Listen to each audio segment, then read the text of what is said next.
ngiye mpetse umwana ku buryo ngiye umugore yaramunsigiye ngiye nakodeshaga za Kigali ngibyaro abari umwana mukamishiza amata bari no murerera nkajya nza mu mujyi nkawukoreramo ariko sinkurarimo ngiyewe ncuruza imiti ya kinyarwanda birabacanga bose bananyibazaho bakanabyibazaho buryo kimetse umwana ngomba guheka umwana wanjye abari uwanjye amarama byaye ngomba kumurera nta kintu bimbangamiyeho ngenda shima Imana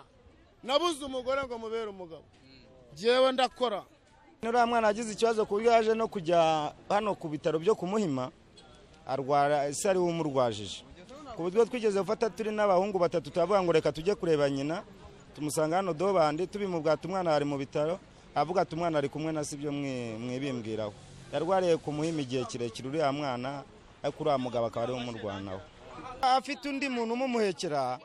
yamumuha akamufasha ariko noneho igihe ntawe agomba gukora ubutwari kuko wa mwana ari gejo yazamurengera ubundi abandi bagabo ntago bajya bagira ubutwari bwo guheka abana ahubwo nabo barabajugunya ariko uriya yabaye umuntu w'intwari w'umugabo gutwara umwana we ntamujugunye nkawe ntago yamubereye nka nyina uko byagenda kose ntago nakwikuraho umwana nabyaye namuheka nkaza nkaserera n'umugabo mureba niwe ufite amakosa none se buri urabona uriya mupapa yishimye kugenda ahetse umwana mu muhanda ntago yishimye nuko umugore yamunaniye. Mu muco nyarwanda tuzi yuko guheka no gutwara umwana ari iby'abamama abakobwa. Kubona umuntu w'umugabo wakagombye kuba ari mu kazi yita ku rugo ari uhetse umwana munyarira birasuzuguritse. Agenda nkuko ayikoreye imiti ya kinyarwanda. None yahura n'umuntu ufite impuhwe akagirira wa mwana impuhwe ahetse. Urumva cyangwa nagira nkuko akavuga ati umwana abuze amata.